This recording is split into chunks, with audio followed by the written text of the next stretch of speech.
Champat story में अगला chapter employment outsourcing पर है। सूत्रों के मुताबिक ट्रस्ट अपने मन मुताबिक लोगों की नियुक्ति के लिए आउटसोर्सिंग कंपनी पर दबाव डालता था। जरूरतमंद थे ना बेचारे। यानी राम मंदिर में काम से जुड़ी थर्ड पार्टी कंपनी का सिर्फ नाम था, क्योंकि यहां भी स्टाफ ट्रस्ट की मर्जी से ही अपॉइंट होता था। अब तक की जांच में पता चला है कि राम मंदिर ट्रस्ट की सिफारिश पर गैर अनुभवी लोगों को चढ़ावा काउंटिंग की जिम्मेदारी दी गई। पैरवी के आधार पर लोगों को नोट गिनती जैसे संवेदनशील ड्यूटी पर लगाया गया। इन लोगों की प्रोफाइल देखकर आप यकीनन शॉक्ड हो जाएंगे।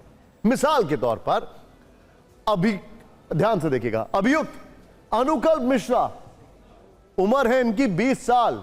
अब आप सोच लीजिए तजुर्बा कितना होगा। 20 साल इनकी उम्र है। वो छात्र जो पहले छोटे मोटे पार्ट टाइम काम करता था, ये पार्ट टाइम काम करता था, अब ये नोट गिनते हैं। पार्ट टाइम काम क्या है? राइडर था। वो ट्रस्ट की सिफारिश पर नोट गिनने लगा। जरूरतमंद था ना, यही तो कहा था उन्होंने सूत्रों के अनुसार।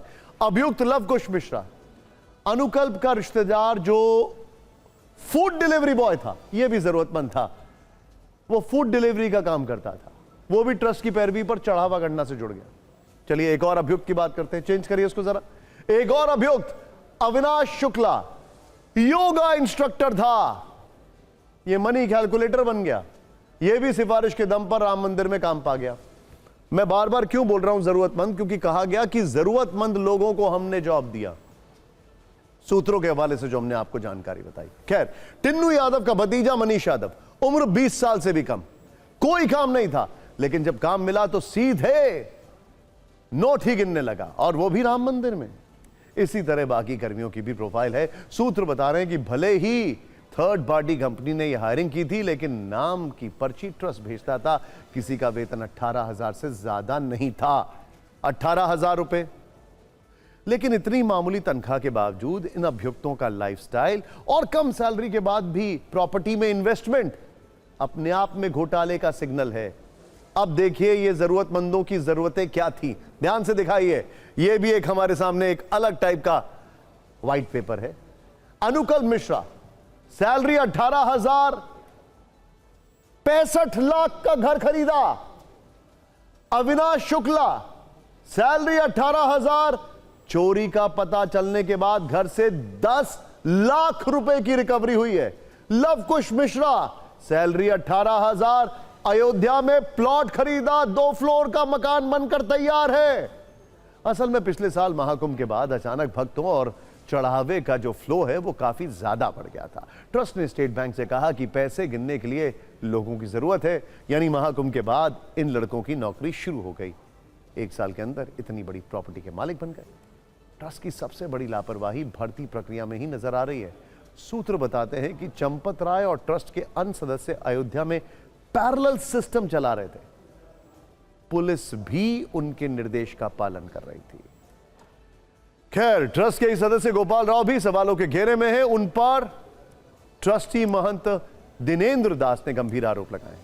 दिनेंद्र दास का कहना है कि गोपाल राव को पैसों के लेन देन जैसी अहम जिम्मेदारी सौंपना गलत था।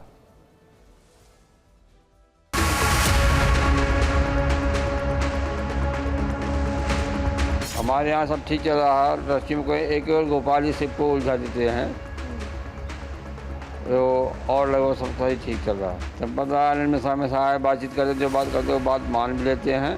केवल गोपाल ही एलानित कर दिए। जो पैसा को मानने वाले हैं कभी राम जी को नहीं मानेंगे। गोपाल जी राव का आप चूँकि कर्नाटक से आते हैं, इसलिए आपको उन पर लगता है कि भरोसा नहीं है। और जब पैसा का लेन देन में चला तो दिक्कत बढ़ेगी। उनकी तरफ से है और आपको लगता है कि उनसे दिक्कत है तो?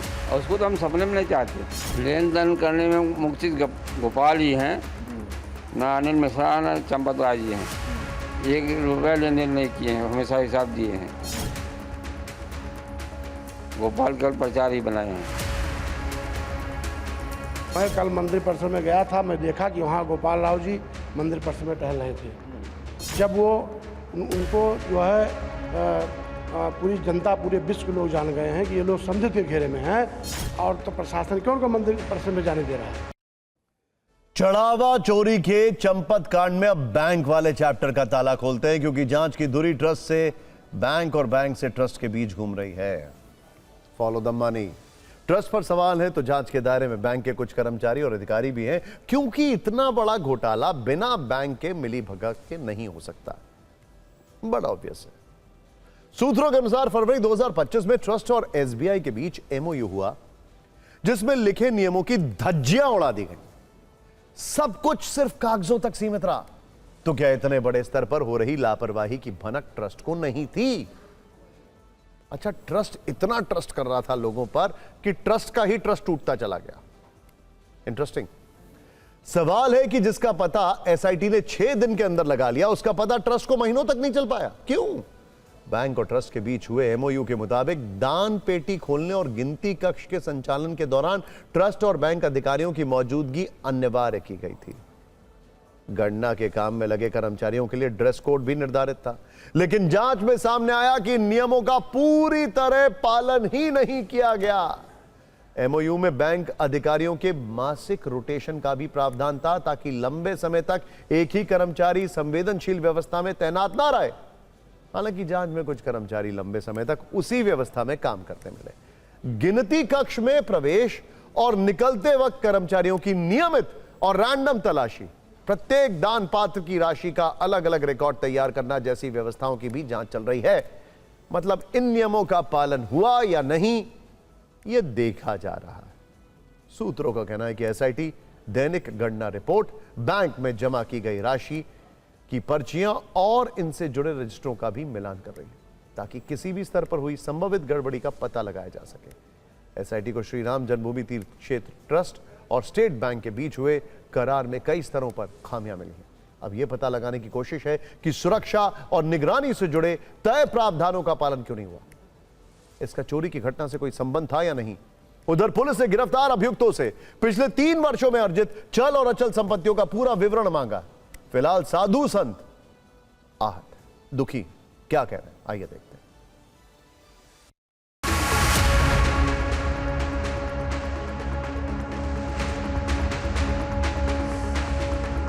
असली चोर अभी और पकड़ लिए जाएं तो बढ़ोतरी और हो जाएगी। असली लोग पकड़ लिए जाएं। वो तो चेले पकड़े गए, गुरुजी तो बाहर अभी शेषावतार का ध्वजारोहण कर रहे हैं। हाँ, अभी तो 3 चोर बाहर हैं ना, जो असली मलाई खाने, रबड़ी खाने वाले हैं। ये चोर अभी बाहर हैं और इस सत्ता के संरक्षण से बाहर हैं। यूँ ही कोई बात नहीं हो सकता है। यही धर्म विरोधी ताकतें यही विचित्र स्थितियां बना रही हैं कि सभी मंदिर और संतों पर प्रश्न चिन्ह खड़े किए जाए।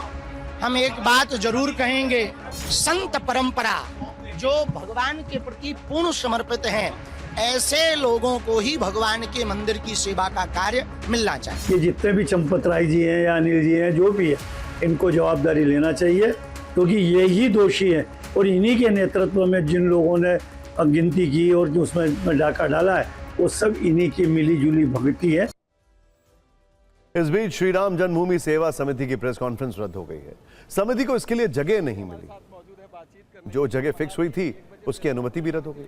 बाद में एक और स्थान की तलाश की गई, लेकिन वहां भी मना कर दिया गया। सवाल है कि आखिर श्री राम जन्मभूमि सेवा समिति क्या बताने वाली थी? आखिर क्यों इस समिति को अयोध्या में प्रेस कॉन्फ्रेंस की जगह नहीं मिल पा रही है? हमने इस मुद्दे पर समिति के महंत धर्मदास से बात की। सुनिए उन्होंने क्या कहा। महाराज जी, 1 बजे प्रेस कॉन्फ्रेंस होनी थी, लेकिन कह रहे हैं जगह है कैंसिल कर दी। तो कैंसिल है, प्रेस कॉन्फ्रेंस नहीं होना है, बस हो गया। क्या बात कहना चाहते थे? क्या बात? नहीं, बात यही तो कही, कल तक आपको समझाइए दिए, तो आपका क्या समझते? चलो वही बात रहेगी। हाँ। आज अपनी बात वो मीडिया के सामने रखना चाहते थे, उसके लिए उनको एक तरीके से परमिशन आप कह सकते हैं कि नहीं मिली। जगह को, स्थान को जो उन्होंने चुना था, 2 बार स्थगित किया गया, यानी 2 अलग अलग जगह से उनको जगह नहीं दी गई प्रेस कॉन्फ्रेंस करने के लिए। और अब वो कह रहे हैं कि कोई प्रेस कॉन्फ्रेंस नहीं होगी, वो स्थगित करते हैं और अपने स्थान को वो चले गए हैं। तो ये अब प्रशासन की तरफ से सख्ती दिखाई जा रही है। इस पूरे विवाद में अब हिंदू मुस्लिम भी शुरू हो गया है। जिसके डायरेक्टर हैं AIMIM चीफ असदुद्दीन ओवैसी। अगले साल होने वाले विधानसभा चुनाव के सिलसिले में उनका आजकल यूपी दौरा बढ़ गया है। इसी दौरान कल वो बिजनौर में थे, जहां उन्होंने ट्रस्ट, मुसलमान और एनकाउंटर वाला कटाक्ष किया। ओवैसी के इस कटाक्ष पर राजनीति कैसे भड़की, ये तो देखना बनता है।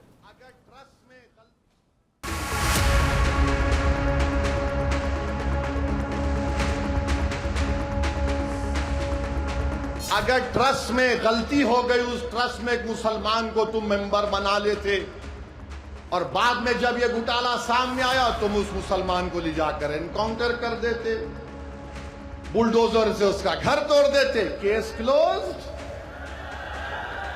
चंपक तो मजे में है, चंपक अभी पूरे चंपक मजे में है। और ये बीजेपी RSS वालों से हम पूछना चाह रहे हैं, ये चंपक आपका लाडला है या नहीं है, बताओ हमको।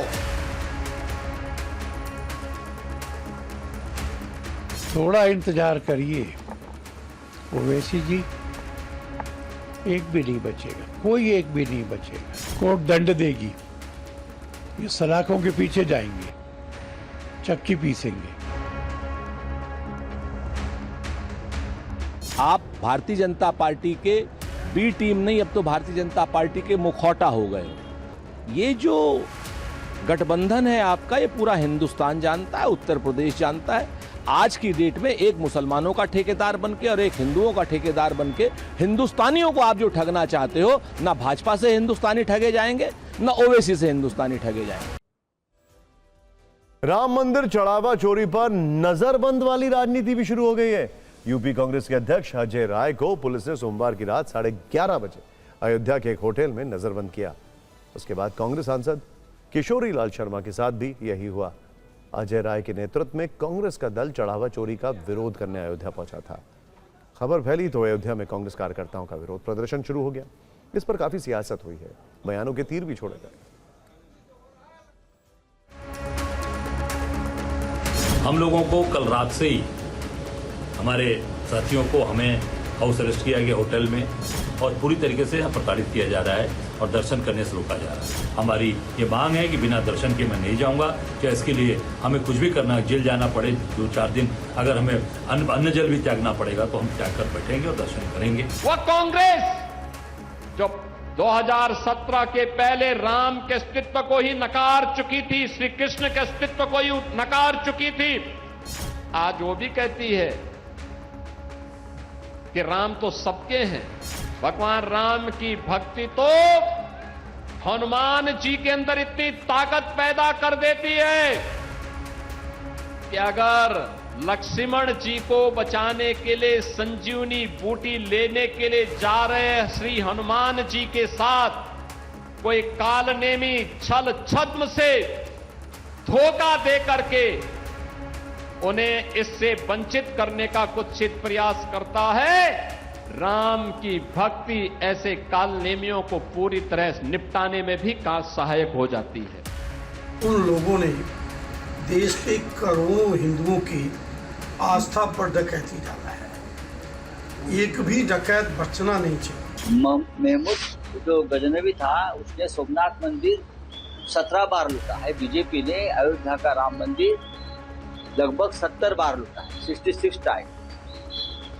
ये उनका जो घोटाला है उसको मैं देशद्रोह भी कहूँगा और रामद्रोह भी कहूँगा।